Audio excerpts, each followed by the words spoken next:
Bonjour.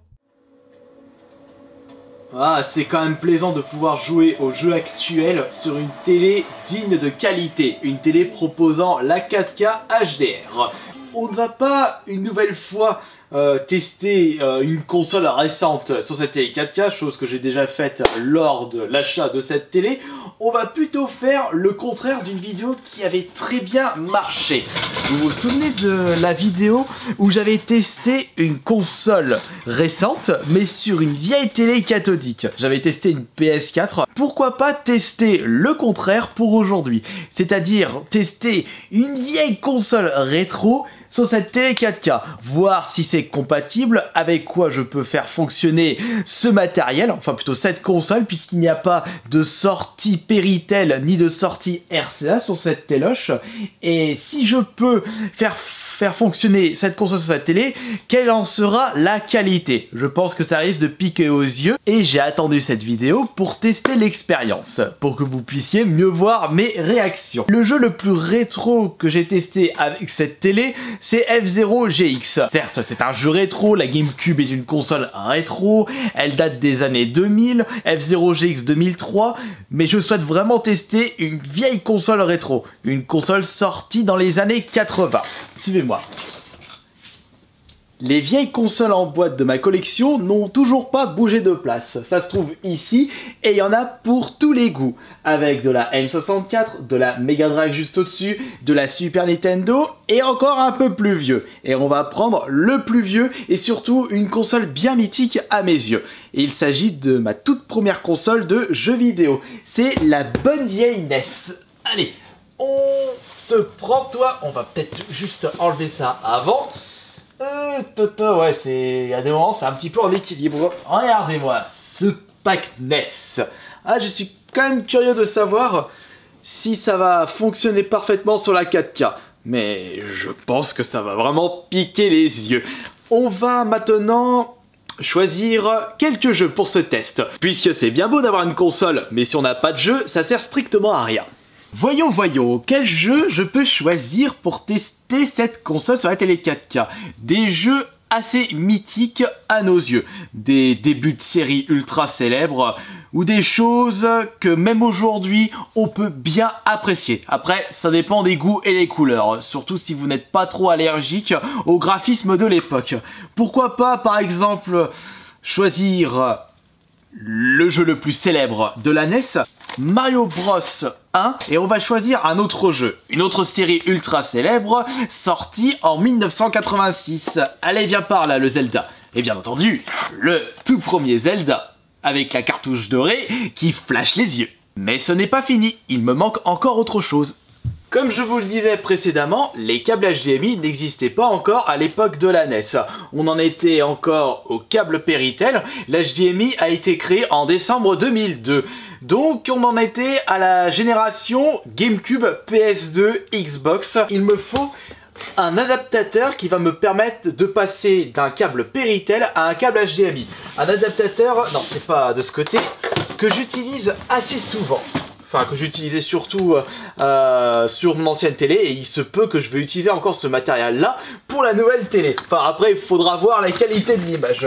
Il n'y a plus qu'à chercher le bordel, c'est celui-ci. Je vous l'avais déjà présenté auparavant, et si vous êtes intéressé par ce produit, j'ai mis un lien affilié dans la description de cette vidéo. Ou au pire, il n'y a pas que les consoles qui fonctionnent avec des câbles Péritel, il y a également les magnétoscopes. Si vous avez encore des vieilles cassettes vidéo que vous désirez regarder avec, enfin sur une télé 4K sans passer par tout un bordel, vous avez juste qu'à utiliser ceci en utilisant votre magnétoscope. Bon, après il faut voir encore une fois la qualité de l'image. On a tout le matos, on va pouvoir installer tout ceci. Non, il me manque autre chose. Il me faut tout de même un câble HDMI, c'est pas fourni dans la NES. Et c'est parti. Et me voici en mode clochard par terre, même pas ça sur une table, même pas installé sur une chaise. On s'en fout, c'est juste pour la phase test. On va commencer par enlever la NES de sa boîte. Oh là là là là, ah ma toute première console, c'est tellement magnifique de pouvoir redéballer ça comme à l'époque. Dites-moi dans les commentaires, parce que je vous ai jamais posé cette question, quelle a été votre première console de jeux vidéo? Est-ce que vous étiez du côté de chez Sega, Sony, Microsoft, Nintendo ou autres, comme Apple ou Atari. Oh mais... J'adore cette odeur, elle me rappelle beaucoup de souvenirs. Ça c'est le câble d'alimentation, le câble vidéo, qui est un câble Péritel, câble officiel. La guitare tu te pousses, là j'ai deux petites places. Toujours un enchevêtrement de câbles. Allez, on branche la manette sur le port numéro 1, la Péritel sur la sortie Péritel de la console, qu'on branche sur l'adaptateur Péritel HDMI, dans le bon sens ça aussi. On branche la petite alimentation de l'adaptateur. Eh bien je pense que... Non, il faut quand même brancher le câble HDMI. On était dans l'HDMI 3 pour cette Xbox. Et attention, oh il n'y a plus d'image. Oh qu'est-ce qui s'est passé? Bah t'as retiré le câble blaireau. Et pourquoi ça rentre pas? Bah t'es dans le mauvais sens blaireau. Ça a pu être la même chose lorsque je vais faire des tests de console trouvée en vide-grenier. On va maintenant voir si on peut jouer à une vieille console des années 80, milieu des années 80, sur une télé sortie en 2017 ou 2018. Il y a plus de 30 ans de différence entre la console et l'écran. Mario Bros 1, et on se mettra le Zelda après. Et attention, bon, on va encore avoir le clignotement rouge de la NES, éternel problème, bingo. J'aurais peut-être dû tester la Super Nintendo. Ouais, mais j'ai pas envie de sortir de sa boîte. Ah, le con. Je suis en train de me demander si mon Mario Bros n'a pas un souci. On va direct passer au Zelda. Et je sais pertinemment que celui-ci fonctionne parfaitement puisque je vous l'avais montré lors de la vidéo où je joue au tout premier Zelda. Le problème n'est pas de la télé, c'est juste que là c'est l'alimentation qui foire. Ah, c'est bon.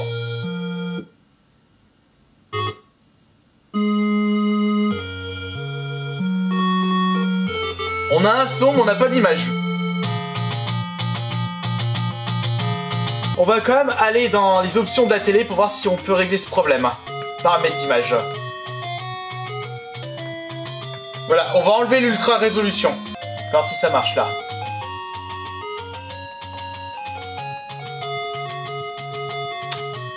Non, ah. On va débrancher le câble HDMI, débrancher et rebrancher le câble Péritel. Et on va rallumer.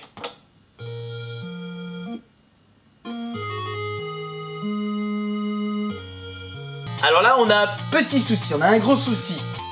Enlève-moi ça. Ah non, c'est le mut. Non, laisse-moi la musique de Zelda. Mais il va pas là-dedans. Je veux jouer du gland, elle va pas sur Amazon. Je vais essayer un autre port HDMI. Vas-y, rentre dedans. Mais rentre dedans. On y va. Alors là, il n'y a rien du tout, il n'y a pas de son, il n'y a pas d'image. Je pense une autre solution, ce serait de brancher la console sur un boîtier d'acquisition. On va tester ça. Non, attendez, non. Je viens de vérifier, il était mal branché. Et il n'y a pas d'image. On a le même problème. On va maintenant essayer une dernière solution. C'est carrément de brancher ça sur le boîtier d'acquisition. Chose que j'ai faite pour enregistrer mon Kirby Play de F0GX.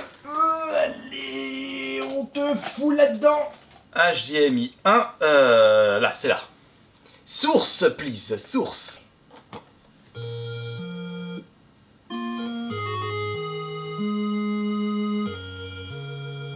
On va peut-être sortir...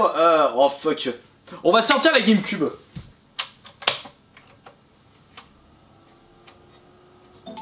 Ah. La GameCube passe. Donc le problème vient de la NES. Mais est-ce que le problème vient du... Non, non. Ça peut pas venir du câble Péritel, puisqu'il y a tout de même le son qui sort de la télé. On va sortir la Mega Drive. C'est fou. Normalement, je devais tester une console à travers cette vidéo et je me retrouve à en tester 3 d'un coup. Putain, je me retrouve plus avec tous ces câbles. Il va falloir ranger tout ça après. Il me faut vite fait un jeu Mega Drive et une manette Mega Drive.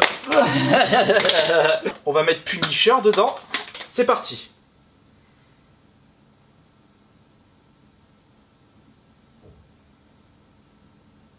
Oh! Signal, la Mega Drive passe. Oh là, oh comme c'est moche! Oh comme c'est pixelisé! Un peu de son. Et pas de son?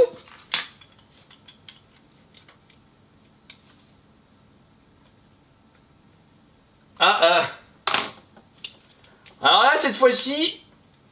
Attends, c'est peut-être un bug là. Alors là, on a un autre problème. On a l'image, mais on n'a pas le son. Par contre, c'est moche. Je vais quand même voir si le problème c'est le jeu. Mais non, c'est pas le jeu parce que je l'avais fait l'autre jour. Bon, tout compte fait, j'ai pas besoin de vous montrer un autre jeu, puisque le Punisher, il marchait parfaitement la dernière fois. Ce que nous pouvons constater, ça dépend de la console et de la génération de console pour cette télé. Pour la NES, on avait le son mais pas d'image. Pour la GameCube, ça passait nickel. Et pour la Mega Drive, on a l'image mais pas le son. Donc un gros no commenté pour ce test. Je vous remercie beaucoup pour cette vidéo test complètement what the fuck. Mais j'espère que cela vous aura au moins plu. On se retrouve plus tard pour une prochaine vidéo. Allez, portez-vous bien. Ciao ciao.